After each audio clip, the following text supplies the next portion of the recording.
नमस्कार दोस्तों, आज 20 जुलाई 2026 को देश की राजधानी दिल्ली में जो कुछ भी हुआ है उसे मुख्य धारा के मीडिया चैनलों पर शायद एक सामान्य सुरक्षा व्यवस्था या routine law and order action की तरह दिखाया जा रहा होगा। लेकिन आज ग्राउंड जीरो की असलियत और सोशल मीडिया पर आ रही वीडियो फुटेज एक बेहद अलग, डरावनी और अशांत करने वाली कहानी बयां कर रही है। आज संसद का मॉनसून सत्र शुरू होना था। आप सब जानते हैं कि पिछले 2 महीनों से नीट पेपर लीक को लेकर छात्र आक्रोशित हैं। कल रात से ही हजारों की तादाद में छात्र, युवा और उनके परिवार जंतर मंतर पर नाइट विजिल के लिए इकट्ठा हुए। लेकिन आज सुबह जब चलो संसद मार्च की शुरुआत होनी थी, प्रशासन ने उसे पूरी तरह से ब्लॉक करने की तैयारी कर ली थी। दिल्ली पुलिस ने साफ कहा कि इस मार्च की कोई परमिशन नहीं है और पूरे नई दिल्ली इलाके में भारतीय नागरिक सुरक्षा संहिता BINSS की धारा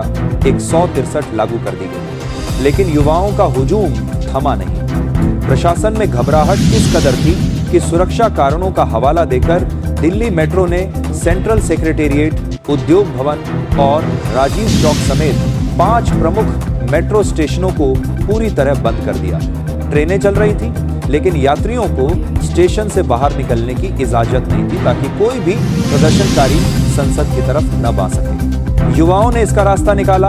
वो कुछ स्टेशन पहले ही उतरकर तिरंगा हाथ में लेकर पैदल ही लुटियंस दिल्ली की सड़कों पर मार्च करने लगे। अब बात करते हैं उस मुख की, जहां यह शांतिपूर्ण प्रदर्शन एक हिंसक दमन में बदल गया। संसद मार्ग से आगे बढ़ते हुए जब 10 से अधिक छात्रों का यह सैलाब संसद भवन से महज 200 मीटर पहले रायसीना रोड पर पहुंचा तो पुलिस ने वहां लोहे के भारी बैरिकेड्स की दीवार खड़ी कर रखी। चश्मदीदों और सोशल मीडिया पर लाइव वीडियो पोस्ट करने वाले छात्रों के मुताबिक प्रदर्शन पूरी तरह से पीसफुल था। छात्र केवल नारे लगा रहे थे और शिक्षा मंत्री धर्मेंद्र प्रधान के इस्तीफे की मांग कर रहे थे। लेकिन जैसे ही कुछ प्रदर्शनकारियों ने बैरिकेड के करीब जाने की कोशिश की, सुरक्षा बलों ने बिना किसी चेतावनी के बल प्रयोग शुरू कर दिया। पुलिस की लाठियां बिना किसी रहम के बरसीं।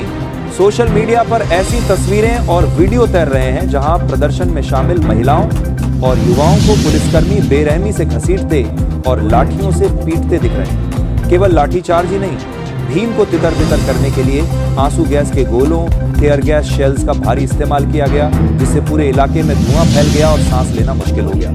लद्दाख के एक्टिविस्ट सोनम वांगचुक, जो पिछले 21 दिनों से भूख हड़ताल पर थे, उन्हें प्रशासन ने पहले ही सफदरजंग अस्पताल में जबरदस्ती डिटेन करके रखा हुआ है। आज मार्च का नेतृत्व कर रही उनकी पत्नी गीतांजलि आंगमो को भी पुलिसिया धक्का मुक्की में चोटें आई। ग्राउंड से आ रही खबरों के मुताबिक लाठीचार्ज में कई छात्रों के सिर फूटे हैं और वो लहूलुहान हालत में जंतर मंतर और नजदीकी डिस्पेंसरियों में प्राथमिक उपचार लेते देखे गए। यहाँ एक और गंभीर पहलू सामने आया। सोशल मीडिया पर कुछ वीडियोस में यह भी दावा किया गया कि जब छात्र शांतिपूर्ण तरीके से पीछे हट रहे थे, तब कुछ बाहरी असामाजिक तत्वों या उपद्रवियों ने छात्रों पर पथराव, रॉक थ्रोइंग भी किया, जिससे स्थिति और बिगड़ गई। हालांकि दिल्ली पुलिस ने आधिकारिक तौर पर बयान जारी करके किसी भी तरह के हिंसक लाठीचार्ज या बर्बरता के दावों को अफवाह बताया है और कहा है कि स्थिति को पूरी तरह प्रोफेशनली हैंडल किया गया।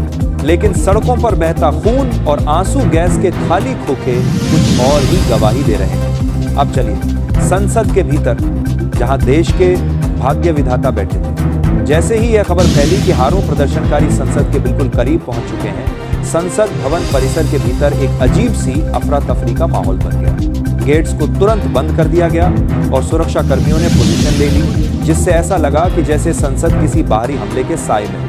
जब सदन की कार्यवाही शुरू हुई तो विपक्ष ने इस मुद्दे को लेकर सरकार पर तीखा हमला बोला। राज्यसभा में नेता प्रतिपक्ष लीडर ऑफ ऑपोजिशन मल्लिकार्जुन खड़गे और लोकसभा में समाजवादी पार्टी की सांसद डिंपल यादव समेत कई नेताओं ने बाहर छात्रों पर हो रहे लाठीचार्ज और NEET धांधली का मामला अत्यंत आक्रामक ढंग से उठाया। लेकिन जो सबसे परेशान करने वाली बात रही, जब विपक्षी नेता सदन में चिल्ला कर कह रहे थे कि अगर परीक्षा नहीं करा सकते तो गद्दी छोड़ो, तब उनके माइक को म्यूट कर दिया गया या उन्हें अपनी बात पूरी करने से रोक दिया गया। उससे भी बड़ी विडंबना देखिए, संसद सत्र शुरू होने से ठीक पहले जब प्रधानमंत्री नरेंद्र मोदी ने मीडिया को संबोधित किया तो उनके पूरे भाषण में देश की सड़कों पर लाठियां खा रहे इन बच्चों के लिए, नीट परीक्षा से परेशान युवाओं के लिए एक शब्द भी नहीं था। उन्होंने अपने वक्तव्य में इतिहास, नेहरू और कांग्रेस की नीतियों पर तो लंबी बात की, लेकिन वर्तमान में अपने भविष्य के लिए रो रहे छात्रों और शांतिपूर्ण प्रदर्शनकारियों पर पूरी तरह से चुप्पी साधे रखी। विपक्ष के भारी हंगामे, नारेबाजी और सांसदों के वेल में आ जाने के कारण संसद के पहले ही दिन दोनों सदनों को बिना किसी विधायी कार्य के पूरे दिन के लिए स्थगित जारी करना पड़ा। तो अब सबसे बड़ा सवाल, आज शाम की तारा स्थिति क्या है और इस आंदोलन का भविष्य क्या होगा। शाम होते होते इस पूरे आंदोलन में भारी कंफ्यूजन और तनाव का माहौल बन गया। दोपहर में खबर आई कि कॉकरोच जनता पार्टी के फाउंडर अभिजीत दिपके, जो आज ही अपना अनशन तोड़कर छात्रों का नेतृत्व करने सड़कों पर उतरे थे, उन्हें दिल्ली पुलिस ने मार्च के बीच से ही उठा लिया है और डिटेन कर लिया है। हालांकि बाद में सीजेपी के प्रवक्ताओं ने सोशल मीडिया पर स्पष्ट किया कि पुलिस या धरपकड़ के बीच भारी अराजकता थी, लेकिन अभिजीत अभी सुरक्षित हैं और पुलिस की पहुंच से बाहर रहकर अगली रणनीति तैयार कर रहे हैं। लेकिन दूसरी तरफ समाजवादी पार्टी के सांसदों और सैकड़ों अन्य छात्र कार्यकर्ताओं को पुलिस ने हिरासत में लेकर अलग अलग थानों में बंद कर रखा है। सोनम वांगचुक अभी भी अस्पताल के भीतर ही प्रशासनिक निगरानी में है और उन्हें आजाद नहीं किया गया है। हालांकि आज सरकार की तरफ से एक मामूली सी आउटरीच देखने को मिली, जब बीजेपी अध्यक्ष जेपी नड्डा ने सीजेपी के प्रवक्ताओं सौरभ दास और आशुतोष रांका से 10 मिनट की मुलाकात की और उनकी मांगों का पत्र स्वीकार किया। नड्डा जी ने कहा है कि वो इस पर शीर्ष नेतृत्व से बात करेंगे, लेकिन युवाओं का सवाल सीधा है, क्या सरकार सिर्फ समय टालने के लिए वादे कर रही है?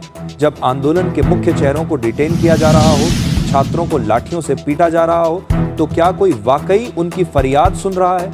अगर सरकार ने आने वाले 24 घंटों में शिक्षा मंत्री के इस्तीफे और परीक्षा सुधारों पर कोई ठोस कदम नहीं उठाया, तो यह आक्रोश सिर्फ दिल्ली तक सीमित नहीं रहेगा, बल्कि पूरे देश के विश्वविद्यालयों में एक बड़ी चिंगारी का रूप ले लेगा। इस पूरे घटनाक्रम पर आपकी क्या राय है? क्या आपको लगता है कि हक मांगते छात्रों के साथ यह व्यवहार जाया है? कमेंट सेक्शन में अपनी राय जरूर दें। निष्पक्ष और सच्ची पत्रकारिता को सपोर्ट करने के लिए इस वीडियो को शेयर करें और चैनल को सब्सक्राइब करें। धन्यवाद। जय हिंद।